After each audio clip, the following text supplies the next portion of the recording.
In this video, I found myself once again down in the Ozarks, and we were gonna go out for a camping trip in a 100 series, an 80 series, and of course my 4Runner.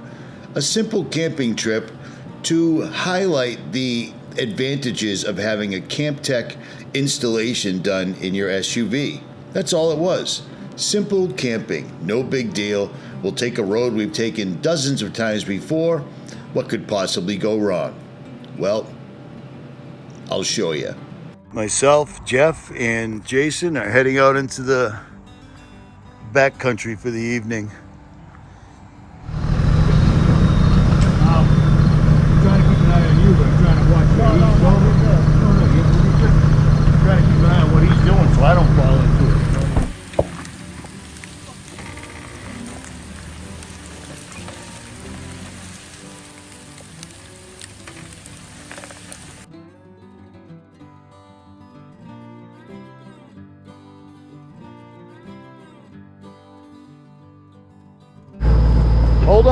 Hold on, Jason, hold on.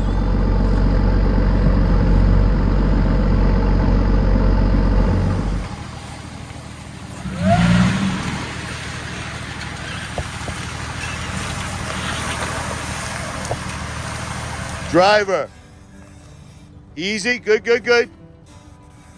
You got it.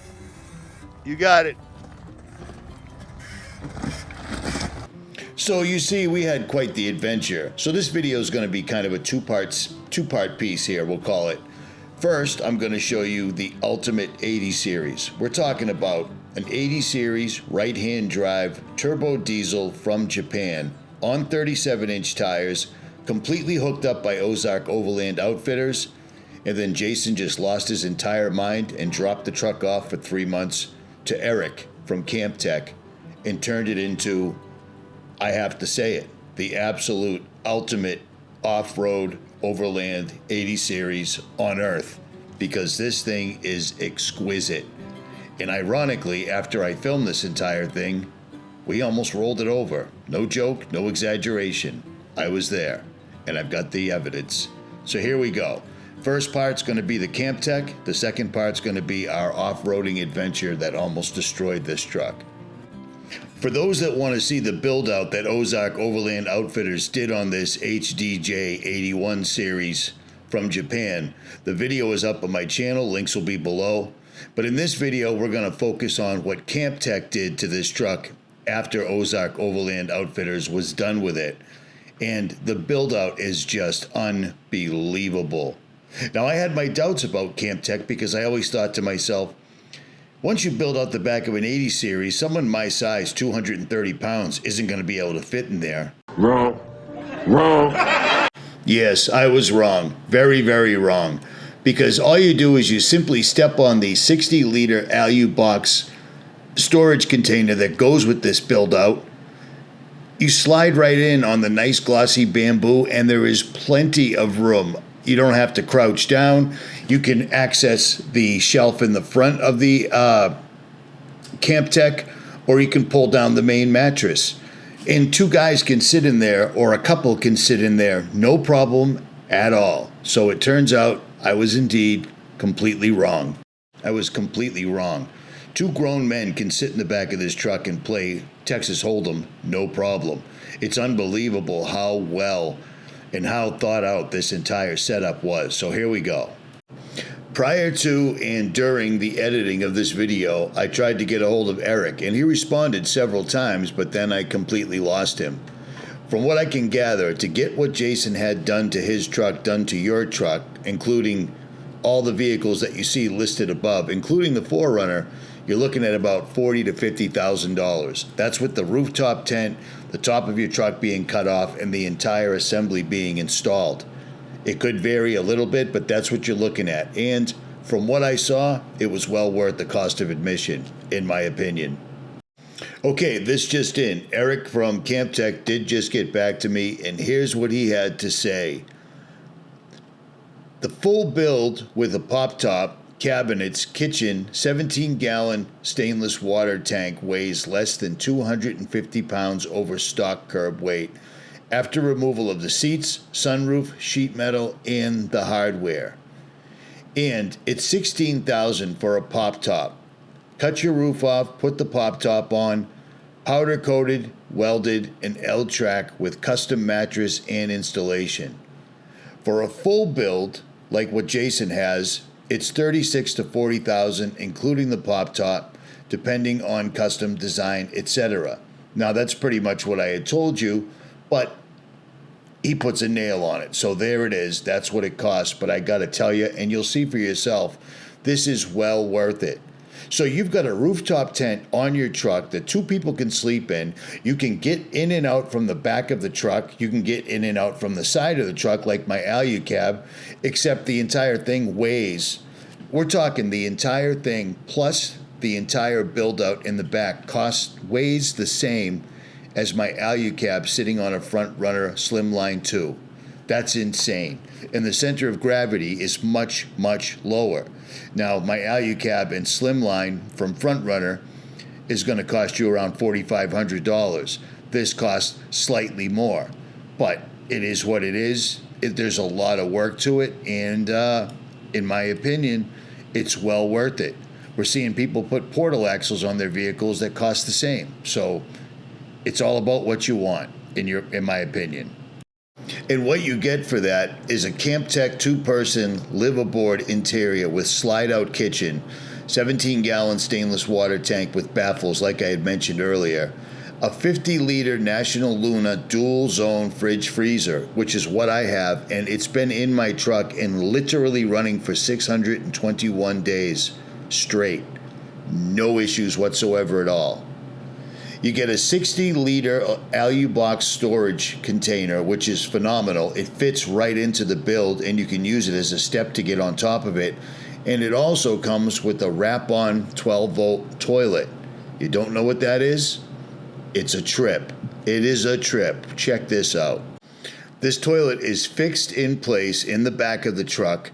You do your business in it, and then you hit the button, and it seals up the bag like a little bag of Jiffy Pop. No smell, no muss, no fuss. I've seen it in action. It's amazing. And Eric somehow builds this right into the back of the truck. No big deal. Nothing to see here. Nothing to smell here. All is well. It's insane. And it uses very little power.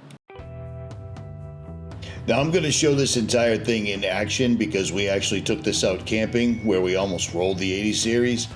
But Eric integrated everything into this so well that the two cutting boards that he gives you can be slid in place, and you can use this as an additional sleeping area. And I mean, it's legit. It holds up. It's astonishing how well and how compact and how well thought out everything is. I can't say that enough. But he's been doing this a long time. You know what I'm saying? Definitely been doing it a long time. And every tip and trick he can think of, he incorporated into this kit for you. You know what I mean? He uses 1/2-inch Baltic birch laminated with an ABS plastic, and he uses bamboo. Resin poured bamboo floor in this truck is beautiful. It looks like the basketball court at your high school gym.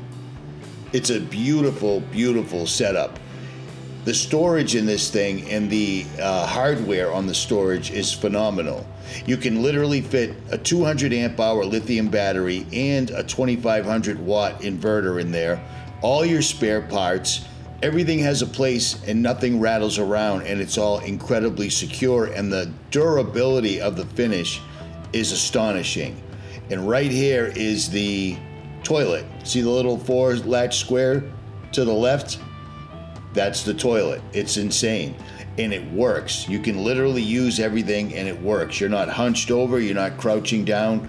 It's a phenomenal setup. It's not what I thought it was going to be until Jason and I were both in it at the same time. There's so much storage in this truck, it puts my entire setup to shame. And my entire setup has been on the road 10 years, and I thought I had it modified and dialed in to as small and light as it could possibly be. But this shines a whole different light on the subject. There's your toilet right there, right between the passenger and driver's seat. You hit the 4 little latches, it pops right up, and there is your made in Japan pooping area. Hermetically sealed, good to go, 5x5. Unbelievable. He builds a diesel heater and ducts as well as a thermostat right into it, so you don't even see it. Out of sight, out of mind. It is a beautiful setup, if you can see past my fingers. And he also does the headliner by hand. He hand custom stitches this and installs this by hand. So I mean, this is just beyond beautiful. You get what you pay for. He is not holding back whatsoever at all. He's earning every dollar you're giving him. It's amazing.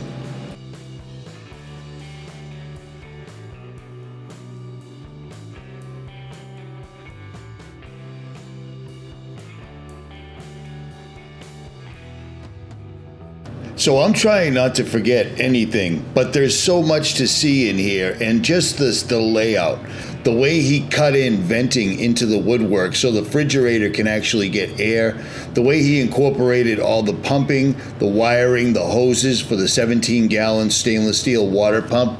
It's just astonishing. It all fits in so well. It has so much more to offer than my setup, and somehow seems to take up less room. I just don't get it. But it's incredibly well done, and in a moment I'm going to show you this thing in the wild. It also allows for a full-size 120 volt Puma air tank, which is insane. That is a big compressor that fills up the 37s a hell of a lot quicker than my ARB Twin or my Extreme Air Magnum did, and it runs off 120. How crazy is that? But here's a look at the entire setup in action as we got to the camp. Yeah, last time we were here, this river was up, and this entire landscape has changed exponentially. Jason's cooking up some burgers. Jeff's got his chair set up. He's got his rooftop tent set up. His new 100 series, we just took it on a death run, and it worked. And it worked.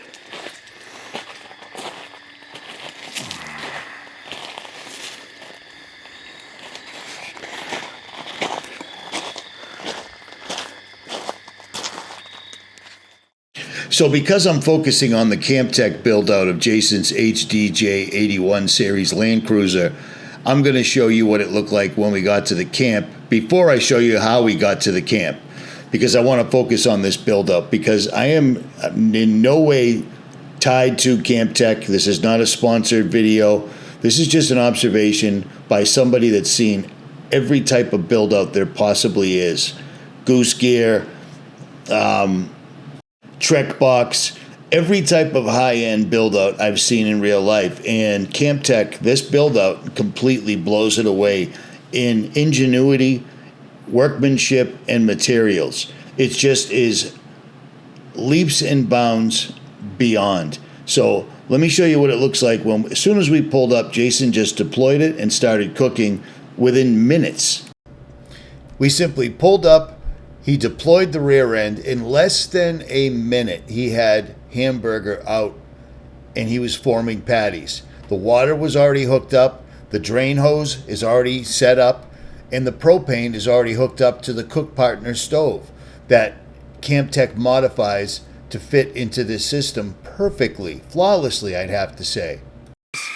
I can wake up. I don't even have to open the back end up. It's just right there. And I can fire it up and do my coffee. Yeah, it's just right there ready to go. Yep. That is nice. I mean, between CAMPTEQ and Delta, this is It's got to be the ultimate rig, right? Or at least the ultimate 80. it's going to be the ultimate 80. I told you, I've seen a lot of 80s, man. Turbo diesel, right-hand drive. So there you have it. I've shown you everything I can possibly think of about the CAMPTEQ setup. The material, the workmanship is second to none. I have to say it. I am completely jealous that I didn't get a CAMPTEQ, even though I wanted one so very bad for my 80 series. And I guess I just kind of forgot about it when I got the 4Runner. But if I had done this to my 4Runner, it'd be a whole different vehicle, completely. It'd be a heck of a lot lighter. It'd be a heck of a lot lower center of gravity. And the workmanship just blows this away. I have a Generation 3 Alucab that I've had for less than a year, and already both zippers on both sides have ripped.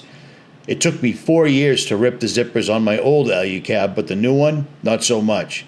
This is a truly unique, one-of-a-kind setup, And if you want one of these, hit up Eric and tell him I sent you. Or don't, it's your call.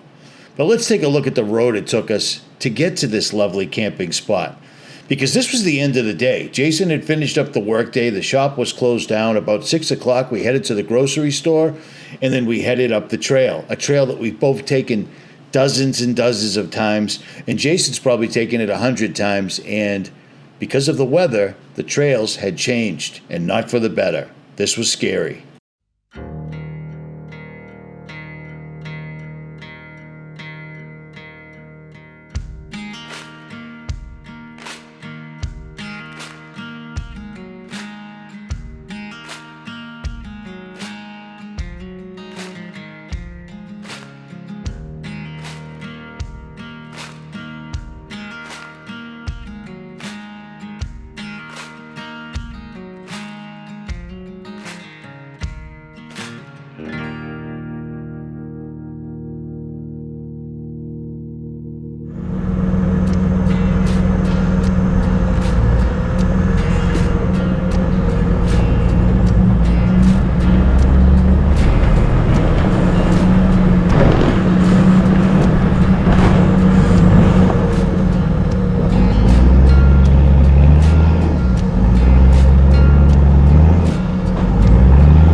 So within a minute, literally, of airing down and hitting the trail, out of all the vehicles, Jason's 37-inch tire, locked front and rear, turbo diesel, gets stuck. That should have been a harbinger. We should have taken note of that and acted accordingly, but sadly we didn't. We took it all in good fun, no big deal. He got hooked up and high-centered in a ditch that he didn't know was there, because if you look to the left and right of us, there's ditches everywhere. The trail is not there anymore. But we pulled him out, persevered, and carried on. Simply, this would be, obviously this would be the only problem we would have that day, or so we thought. But next up, it was my turn to get stuck, because immediately after winching Jason out, I was following him through a very, very twisty ditch, and then I got stuck.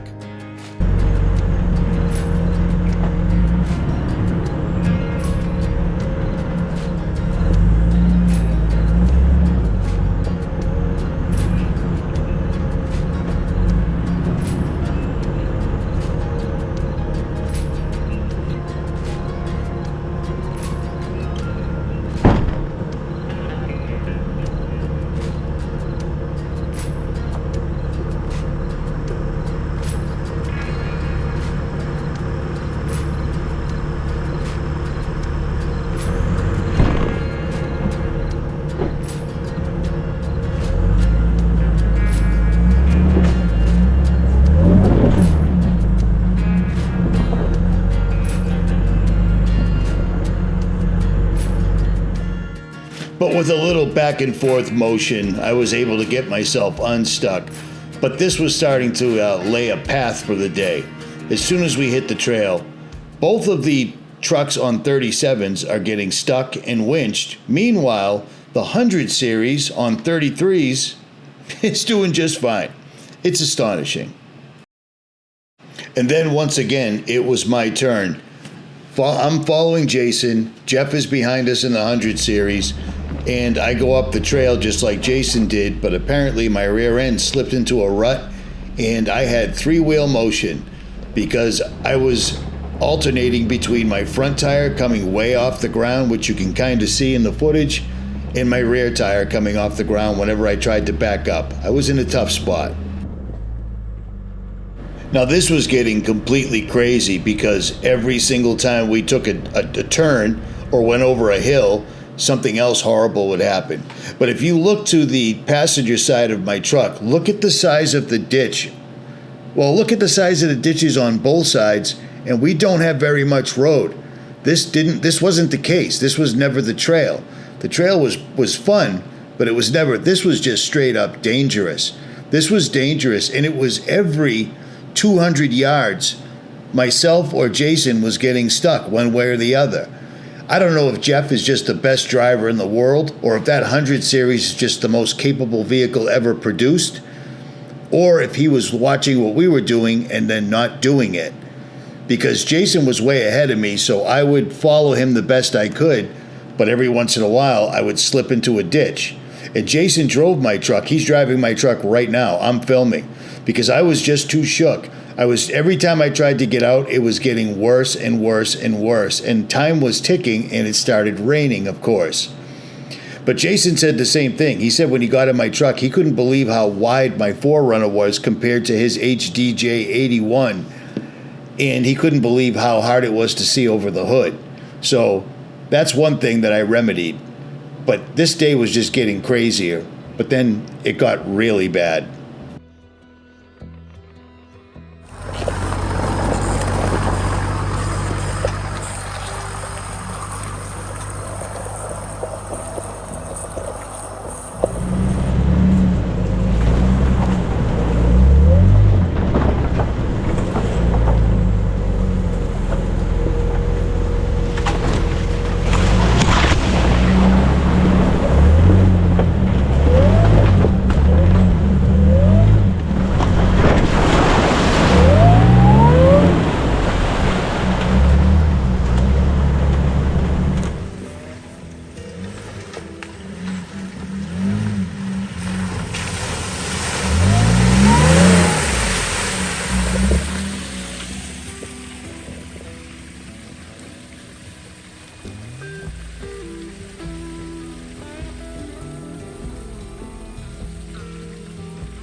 Oh, did you?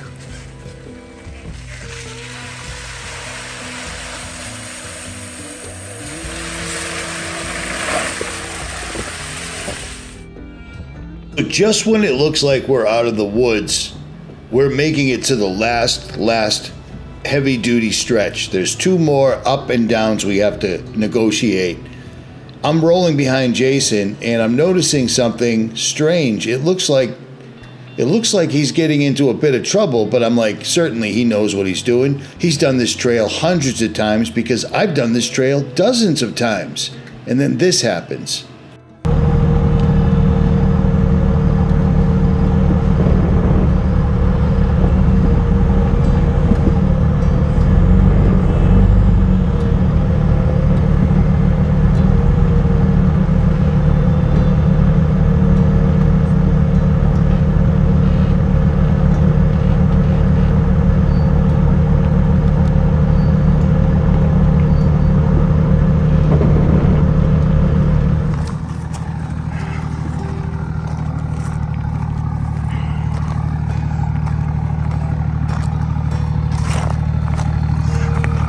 Oh, come on, dude. Jason. Oh, this is a no-go. He's at the top of a steep decline, and he has to turn driver's side to go down. Now remember, he's driving a right-hand drive vehicle, so he's sitting on the opposite side. But I'm looking at him thinking, this is how you roll over. This is exactly what you don't do. But he didn't have a choice, and his rear tire fell into a ditch. So this was an emergency. So much so, I had just given the keys to my truck and let Jason drive my truck up an obstacle, which I've never done once in my life. But that's how harrying this trail was, if that's even a word. So we had to do some drastic measures here, which we would normally never do. But remember, nightfall is within minutes. It's already raining out. If this trail gets flooded while we're on it, we're screwed. So we had to figure out a plan, and it involved doing this. I had to go up onto the tree line and clear away 2 very large down trees because I was going to have to drive my truck up and around this in order to get a winch on Jason's driver's side so that his truck didn't roll while he tried to relocate it so that he didn't tip his truck over. But I mean, this was just utterly ironic. We were simply doing this so I could make a CAMPTEQ video, and we almost destroy the truck that I'm focusing on. You know what I'm saying? This was crazy, but this is what it looked like.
an oak.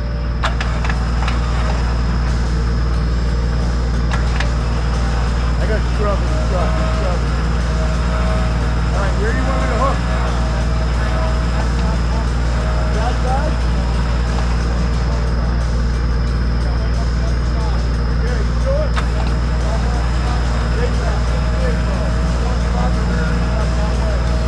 So what do you want me to do?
So finally, we get him orientated, and we start making our way towards the last hill climb, which you can see off in the distance. And at this point, Jason does something I've never seen him do. He says, let's turn around, because that last hill is bad. This is insane. We're simply going camping. That was it. This was supposed to be our trail to the campsite, and everything that could go wrong did go wrong. Except for Jeff and his 100 series. He just kept on putting through, no problem whatsoever at all. So we finally made it to the campground, and all was pretty much well. We camped for the night. It rained a little bit, but that was good to go. It's always good for sleeping, etc. But man, always remember, the weather changes everything big time. I've never let anybody else drive my truck. I've never seen Jason not get out of his truck because he was in a bind. And we had all of those things right here. At any rate, if you enjoyed this video, hit that like, share, and subscribe, and leave a comment below. Tell us what we did wrong or what you would have done more right. I'm out.